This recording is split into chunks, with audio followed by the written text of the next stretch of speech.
আমাদের শান্তি এবং সম্প্রীতি কর্মসূচির আওতায় আমরা চিকিৎসা সেবা দিয়ে থাকি সপ্তাহে রবি এবং বুধবার।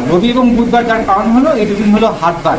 দেখা যায় যে আমাদের পাহাড়ি যে জনগোষ্ঠী আছে তারা এই 2 দিন বেচা বিক্রির জন্য আমাদের বান্দরবান শহরে এসে থাকে এবং তারা যাতে এখানে বেচা বিক্রি করতে পারে তারা যাতে চিকিৎসা সেবা পায়, এই জন্য আমরা এই 2 দিনকে আমরা সিলেক্ট করেছি। দেখা যায় তাদেরকে আমরা প্রাথমিক চিকিৎসা এবং বিনামূল্যে ওষুধ প্রদান করে থাকি। এছাড়াও যদি কেউ জটিল রোগে আক্রান্ত হয় সেক্ষেত্রে তার পরীক্ষা নিরীক্ষা করা সহ তাকে আমরা উন্নত চিকিৎসার জন্য সহযোগিতা দিই এবং কোথায় গেলে ভালো হবে এটাও কিন্তু আমরা জানাই দিই।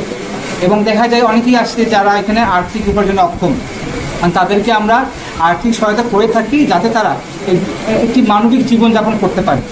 এবং দেখা যায় যে তাদের এমন দূরবর্তী জায়গা থেকে আসে যেখানে এরকম ওষুধের কোনো সাপ্লাই নেই বা তাদের পক্ষে কেনা সম্ভব হয় না।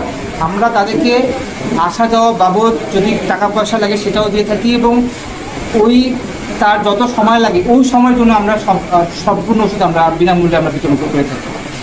থেকে প্রায় আমরা 10,385 জনকে আমরা বিনামূল্যে চিকিৎসা এবং সাহায্য আমরা দিয়ে আসছি। এবং সেই ফ্র্যাকচার হওয়ার ফলে তার আরো উন্নত চিকিৎসার প্রয়োজন। যে উন্নত চিকিৎসা আমাদের এখানে সম্ভব না, সেই জন্য তাকে আমরা আর্থিক সহায়তা দিচ্ছি যাতে তিনি চট্টগ্রাম মেডিকেল কলেজে যেয়ে আরো উন্নত চিকিৎসা লাভ করতে পারে এবং তিনি যাতে সুস্থ হতে পারে।